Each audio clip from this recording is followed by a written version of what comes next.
In the last video, I explained why damage over time or dot build will be really strong in Season 2. Today, we're going to serial craft a rogue poison twisting blade build for you to have a smooth start for the coming season of Blood. In the footage, this is a level 82 character killing a tier 55 Nightmare Dungeon boss, which is 28 level higher than my character. We will go over the Vampiric Powers, gears, aspect, gems, skills, and the Paragon boards with everything you need to know about this build in the video. For Vampiric Power, we start with a Cursed Touch to have a chance to apply Vampiric Curse based on lucky hits. With the curse, we can do more damage over time to the enemies, and also dealing increased damage to vulnerable enemies. The enemies are vulnerable while they're affected by Vampiric Curse anyway. And then this Undying looks really strong whenever we're casting a skill. It's gonna heal 3% of the life. This can be really broken, but we'll see how this plays out in the new season. And lastly, we will have Ravenous to have a chance to increase our attack speed based on lucky hits and also based on the percentage of the movement speed we have. On the helmet, we are using a Umbros aspect to get Dark Shroud for free and look for cooldown reduction, total armor, maximum life, and rank 2 poison imbuement. This is gonna be increasing our damage a lot. And on the chest armor, we're looking for using aspect of Stolen Vigor. This is very important to fill your health whenever while you're attacking.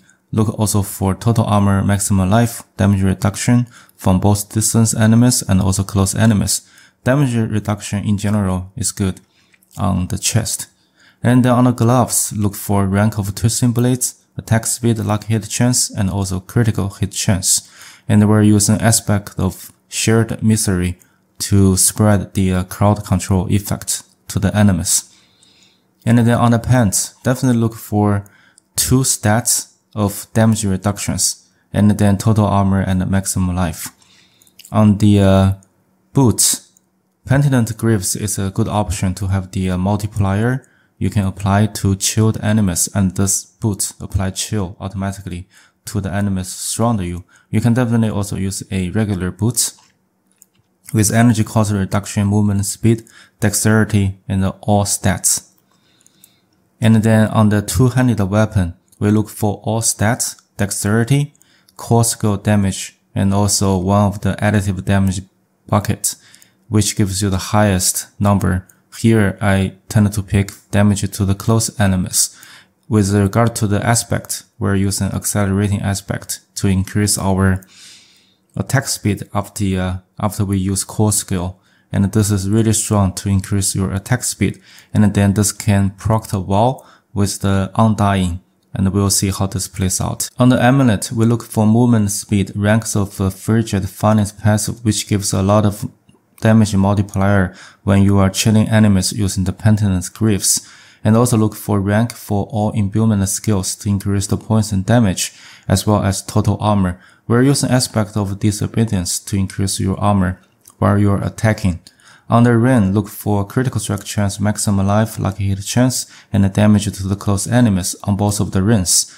And for the first ring, we use aspect of bursting venom. This is really awesome to create this toxic pool, dealing poison damage again and again to your enemies. And also while you are standing in the pool, there's no cooldown for the poison imbuement. This is really good for boss fighting. On the second ring, we use aspect of the pestilence point. So this will increase your potent of poison while you're using puncture. Looking for the same stats on this ring.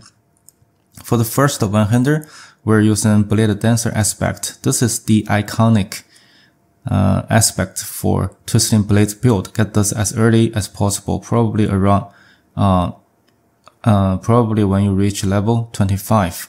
Look for all stats, dexterity, core skill damage, and also damage to close enemies. Lastly, on the one-hander, we're using this new aspect of Artful Initiative. When you're spending 100 energy, this will release a cluster of exploding stun grenades. We're losing the heart, which can do this in season 1, but this aspect actually brings this back.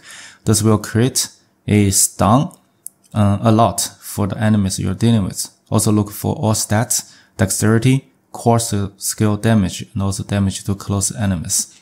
For gems, we use amethyst on the weapon to increase damage over time, and ruby gems on our armor to increase maximum life. And then here probably use jewelry to increase the resistance to all elements. And we'll see how necessary this is in the new season. And we're using poison imbuement, dash, shadow step, poison trap, puncture, and also twisting blades.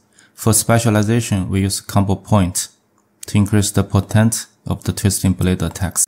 On the skill tree, we use fundamental puncture, improve the twisting blades, 3 point into sturdy to get more damage reduction from close enemies, and the siphon strike is very important to get your life back, where you get lucky hit and also critical strike.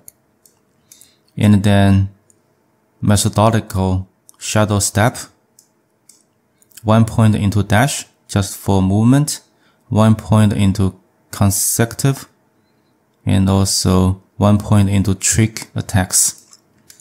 And then dark shroud with countering dark shroud, poison trap with countering poison trap, 3 point into exploit to increase the damage you are dealing to healthy and also injured enemies.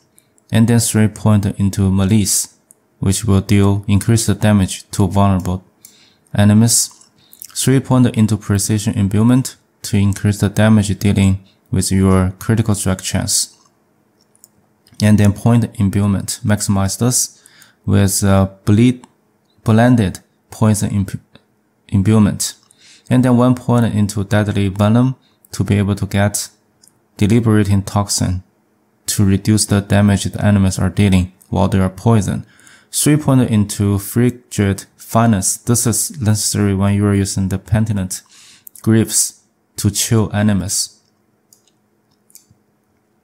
1 point into innovation to be able to get 3 point into alchemist fortune, and also second wind to increase your lucky hit chance to the maximum. And finally, we use momentum as our key passive.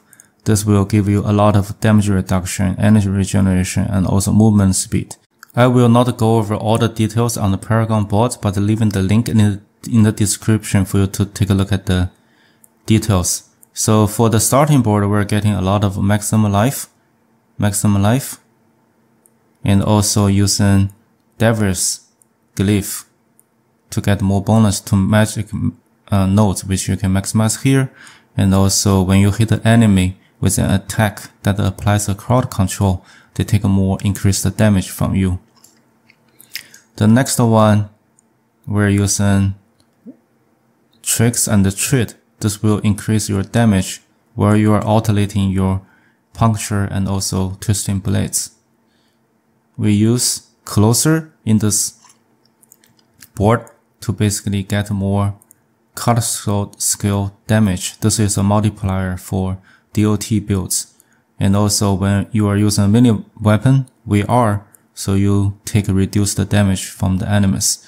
And then maximize this cut short damage here, and grab the damage to elites.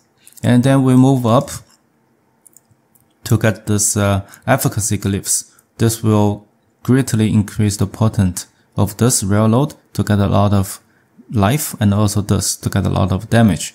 I think you can get it to up to maybe around 18 or 16% of maximum life, I can remember, by maximizing the level of this node. And then this one probably goes to between 40 and 50 increase of damage, which is very strong. And then we go to the right to use cunning stagram to basically get to use versatility glyphs to increase the magic nodes potency here. There are a lot of magic nodes here, and also get damage increase for your non-basic and non-core damage, which is the poison in this case. Definitely grab more core skills. Core skill damage is the multiplier for this build.